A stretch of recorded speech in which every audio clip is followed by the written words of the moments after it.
Hello guys, welcome to our channel. நம்ம சேனலில் பார்த்தீங்கன்னா குட்டி குட்டி பைபிள் வேர்ட்ஸும் எக்ஸ்ப்ளனேஷனாக பார்த்துட்ருக்கோம். இன்றைக்கி என்ன வசனம்னு பார்த்தீங்கன்னா, கர்த்தரை எப்பொழுதும் எனக்கு முன்பாக வைத்திருக்கிறேன், அவர் என் வலது பரிசத்தில் இருக்கிறபடியால் நான் அசைக்கப்படுவதில்லை. அல்லேலூயா.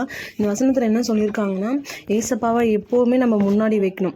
நிறைய நேரங்களில் நம்ம என்ன பண்ணுறோன்னா, நம்ம சொந்த பந்தங்களை முன்னாடி வைக்கிறோம், அப்படி இல்லைன்னா நம்ம பணத்தை முன்னாடி வைக்கிறோம், அப்படி இல்லைன்னா நம்ம படிப்பை, நம்ம அழகை, நம்மளோட டேலண்ட்ஸை தான் முன்னாடி வைக்கிறோம்.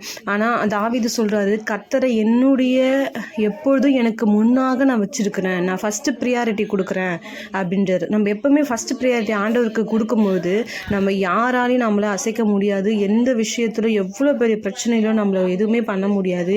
ஏன்னா நம்மளுக்கு முன்னாடி போகிறவர் ஏசப்பா இருக்கிறாரு. நம்ம ஃபஸ்ட்டு ப்ரியாரிட்டி ஆண்டவருக்கு கொடுக்குறோம்.